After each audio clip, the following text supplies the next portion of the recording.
Olá, eu sou Holanda e no 20º ano de fundação do portal que leva o meu nome, resolvi me dirigir diretamente a você, olho no olho, e receber em nossa casa gente como a gente, que lutou por espaço, que caiu, levantou e venceu. Hoje estamos recebendo o filho do senhor José Lima e de Dona Maria Miranda Lima, em tributo a esses dois nordestinos que vieram para a Amazônia em busca de uma vida melhor. Estou citando seus nomes para, finalmente, apresentar a vocês o meu convidado, o governador do Amazonas, Wilson de Miranda Lima. Bom dia, Wilson. Bom dia, muito obrigado pelo convite e parabéns pela iniciativa. Muito sucesso e vida longa esse podcast. Wilson, pouca gente sabe desse início da sua vida na Amazônia. Seus pais vieram do Nordeste, sem dúvida muito pobres, foram para o garimpo. Consta que você, no período da sua infância, acompanhou seu pai ao garimpo e depois iniciou uma longa vida em busca do sucesso. Como foi esse período que hoje é desconhecido para nós? A família do meu pai veio no final da década de 60, início da década de 70, do Nordeste, do Ceará especificamente. O meu pai é de uma família de 15 irmãos e irmãs, e os irmãos se estabeleceram aqui, assim também como minha avó, meu avô, mas o meu pai foi o único que foi para o estado do Pará em busca do Eldorado, em busca do ouro. E lá conheceu minha mãe, cujos pais também vieram do Nordeste, ali da região do Piauí, do Maranhão, e também em busca do Eldorado. E lá no garimpo, os meus pais se conheceram, tiveram 6 filhos, né? Eu sou o mais velho, e eu só fui a Santarém nascer, mas voltei para o garimpo.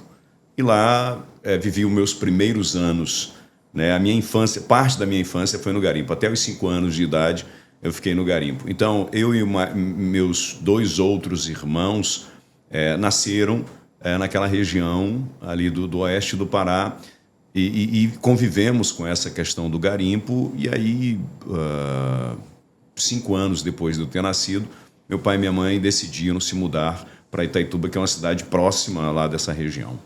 É verdade que você encontrou uma pepeta e ele saiu gritando: encontrei. Olha só, eu já tive na região de garimpo e essas situações eram muito comuns, né, naquela época, lá na década de 80, e criança a gente não tinha muita noção disso, da importância que isso tem e também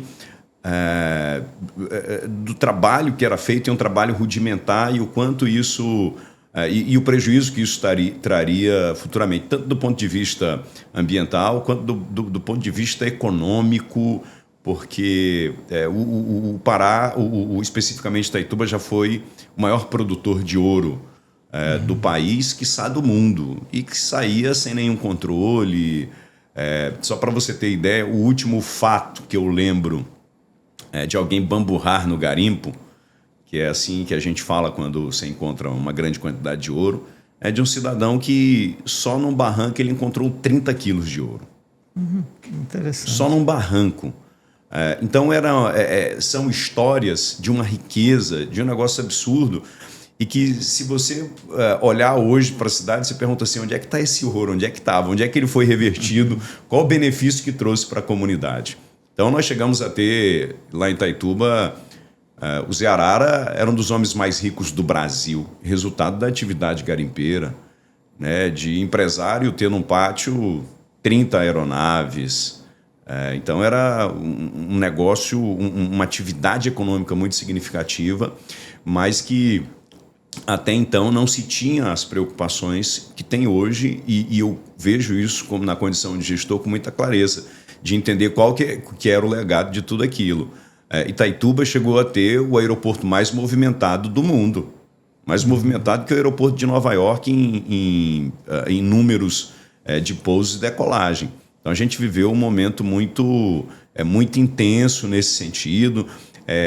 Eu lembro que o meu pai tinha um comércio no centro comercial e ficava ao lado do Banco Bamerindos. e do lado vários estabelecimentos que compravam e vendiam ouro, mas compravam ouro. E era comum, no horário de abrir o banco 10 horas, as pessoas passarem com sacos de dinheiro. Aquele saco de sarrapilha de 30, 40 quilos com dinheiro. Né, para poder fazer a compra do ouro, enfim, Itaituba viveu esse momento de prosperidade, mas também um momento muito grande de prostituição, de violência, e não se tinha muito esse controle, né, social como a gente tem hoje. Tá. É verdade que a sua primeira vez foi lá? A primeira vez de quê? A primeira vez do encontro com um amor. Ah, sim, claro, foi. Foi em Itaituba. Eu morei 22 anos em Itaituba, né? Os meus 2 filhos são nascidos em Itaituba, a Maria Antonella, que é nascida aqui no Amazonas. Nesse período, qual foi a sua maior alegria e a sua maior tristeza? A minha maior alegria foi poder ter me realizado enquanto profissional, porque desde os 13 anos de idade, eu coloquei na minha cabeça que o meu caminho era a imprensa, que o meu caminho era trabalhar no rádio, que o meu caminho era trabalhar na televisão. E a minha maior tristeza é ter perdido meu pai muito novo. Meu pai tinha 65 anos de idade, alguém muito trabalhador, alguém muito batalhador, deu o que ele podia dar em termos de educação. Ele era um homem muito rígido, e quando eu comecei a ter uma clareza da vida, quando eu comecei a ter o meu sucesso profissional, ele não estava aqui para ver. Então isso me causa uma nostalgia, me causa sabe aquela sensação de que, caramba, ele devia estar aqui porque ele faz parte disso. Né? Então eu tenho eu não sei se é bem uma tristeza, talvez essa lacuna, né? Talvez esse vazio com relação a isso. Acho que se ele tivesse aqui, eu estaria bem mais completo. De Itaituba para cá, você deu um salto muito grande, né? E eu imagino que o seu sonho de chegar ao governo era uma coisa ainda distante, mas aconteceu. Quais foram esses caminhos que conduziram você ao topo do poder no estado do Amazonas? É muito importante a colocação que você faz, Holanda, porque, de fato, eu nunca aspirei, nunca imaginei que pudesse ocupar a posição que eu ocupo hoje de governador. E nunca foi a ambição pessoal minha estar aqui. As coisas foram acontecendo naturalmente. E eu acho que a minha história de vida me trouxe até aqui. E eu estava presente no momento certo, no lugar certo, e no momento em que o Brasil vivia uma conjuntura, né, e que queria nomes novos, e eu me apresentei para a missão. Eu tinha um trabalho que era feito muito junto às comunidades, eu tinha uma relação muito próxima, sempre tive uma relação muito próxima com as pessoas, então eu era o repórter que durante a semana estava trabalhando lá na comunidade, estava dando voz para as pessoas, mas que no fim de semana eu também estava lá, no aniversário do bairro, estava na casa de um morador, do líder comunitário, da moradora, comendo uma galinha caipira, e estava em outros eventos sociais, e eu estava muito inserido nesse contexto da comunidade, e sem nenhuma intenção de entrar no processo que eu estou hoje. Então as coisas foram acontecendo de forma muito natural. E não tem escola aqui, ou não tem nenhum tipo de preparação para você ser governador, por exemplo, né? Às vezes o pai decide assim, olha, eu quero que meu filho seja médico, ou ele seja um astronauta, e aí você elenca ali as matérias, as disciplinas, o que você tem que tomar de decisão. Isso daí é uma coisa. Então, a probabilidade dele ser médico ou astronauta, de acordo com as condições, isso daí vai acontecer. Agora, não tem como você dizer assim, isso daqui é meu filho, vou começar a preparar ele para ser governador do estado do Amazonas, aí é bem mais complexo, é bem mais complicado. O eleitor, a cada eleição, ele reclama muito disso. Ele, não estou falando de você, ele, o candidato, esteve comigo antes da eleição, depois desapareceu.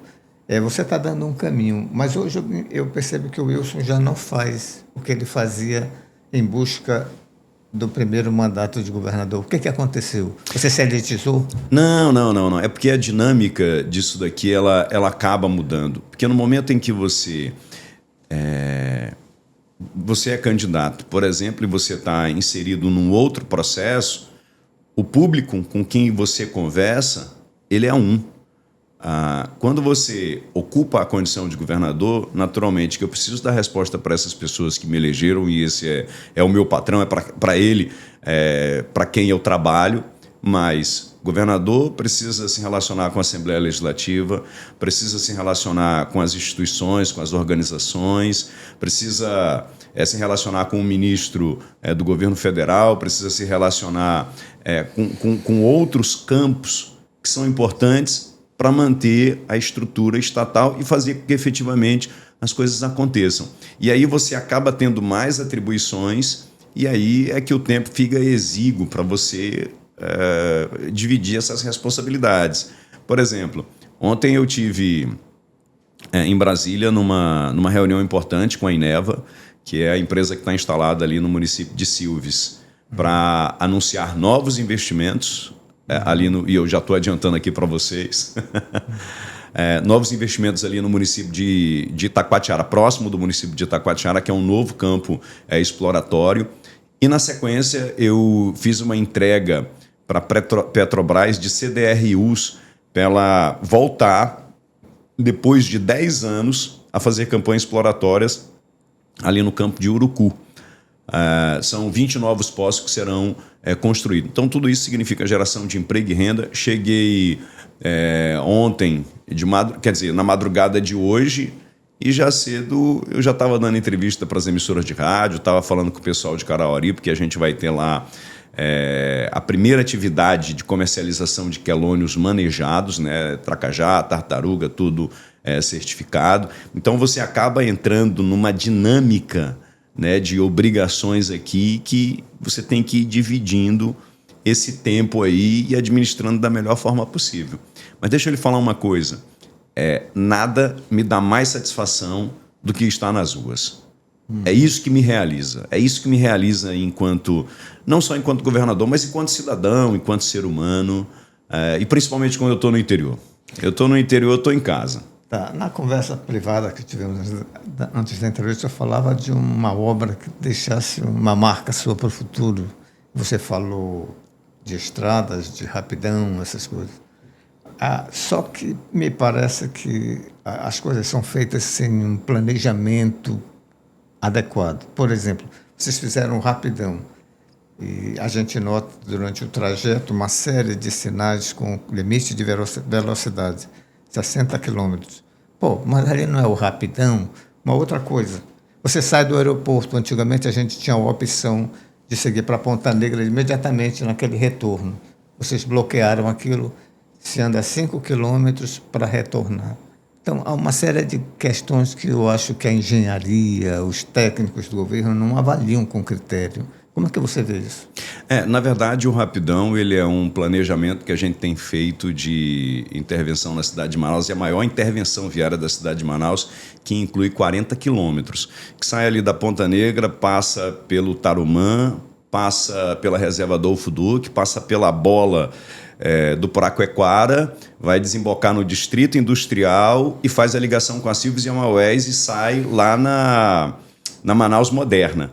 Só aí são 40 quilômetros. Essa é a maior intervenção viária da cidade de Manaus. Quando a gente fala de rapidão, não é porque a gente vai colocar 80, 70, 80 quilômetros, mas é porque a gente vai permitir melhor fluidez do trânsito. Por exemplo, as carretas do Distrito Industrial que vão para a M010, para a 174 e para o aeroporto, elas não precisarão mais passar, por exemplo, pela General Rodrigo Otávio, pelo V8, essas carretas provocam um congestionamento e um atraso, principalmente nas linhas do transporte coletivo e de todo mundo no geral. Quando essas carretas, quando tiver pronto todo o complexo do Rapidão, as carretas vão seguir ali pela Bola do Paraquequara e vão chegar na M010, na 174 também no aeroporto, sem ter que passar por essas vias. Isso vai fazer com que o trânsito flua com mais velocidade. Hoje, por exemplo, o cidadão que está lá no ramal do Brasileirinho, ele já consegue sair de lá sem ter que passar pela Avenida Grande Circular ou por outras avenidas para chegar, por exemplo, lá na Ponta Negra. E ele vai poder fazer isso passando aqui rumo ao Paraquequara, passando pelo Distrito Industrial, sem ter que passar pela Avenida Grande Circular. Então, tudo isso vai agilizar a mobilidade urbana, vai permitir com que o condutor, com que o cidadão, aquele que usa o transporte coletivo, possa chegar com mais rapidez no seu destino. Por exemplo, a parte que a gente entregou agora da Silves com a Maués, ali, que é a continuação da Lourenço Braga, que é a da Manaus Moderna. Para sair da Silves, para chegar lá na Lourenço Braga, eram 15 minutos antes da gente ter inaugurado aquele trecho ali. Agora são 8 minutos. Então imagina o quanto isso facilita, o quanto isso melhora a vida das pessoas, tanto para o comércio, quanto para a indústria e para o cidadão comum. Por que a parceria prefeitura-governo teve uma breve pausa, hein? Não, a parceria continua. Por exemplo, passe livre estudantil continua. Nós estamos agora discutindo a questão do passe livre, juntamente com o Sinetran. Inclusive, nessa semana, nós estamos reunindo para garantir a continuidade. E todas as outras parcerias que são importantes e que são decisivas para a cidade de Manaus, a gente continua mantendo, como a questão da reforma das feiras, como a questão das obras de infraestrutura. Tem algumas que a gente está revendo e precisa rever. Essas parcerias institucionais, elas continuam. Wilson, como é que você quer ser lembrado após o governo do Amazonas? Alguém que cuidou das pessoas, alguém que colocou esse Estado efetivamente para funcionar, alguém que resolveu o problema da fila do CISREG. Porque a nossa meta é daqui a 50 dias, nenhum paciente no estado do Amazonas ter que esperar mais de 15 dias para receber atendimento nas 12 especialidades que a gente está colocando agora no Telesaúde. Eu quero ser o governador conhecido como aquele que implantou o padrão Delfina em toda a rede estadual de saúde. Gente, foi um prazer receber o governador Wilson Lima em nossos estúdios. Eu quero deixar a palavra com o senhor para suas considerações. Muito obrigado, eu agradeço pela oportunidade, Holanda, e quero aqui reforçar o compromisso com o cidadão, com a cidadã, e aqui de peito aberto, né, reforçar o meu comprometimento de continuar dedicado de corpo e alma, enquanto vida Deus me der e enquanto confiança o povo me der, eu estarei aqui cumprindo a minha missão, que é de melhorar a vida de quem tanto precisa. E a minha história só faz sentido se ela melhorar e transformar a vida e a história de quem mora nesse pedaço de chão, de quem escolheu essa terra e de quem nasceu aqui no Amazonas. Obrigado, governador. Obrigado você que nos está nos ouvindo e até um próximo programa.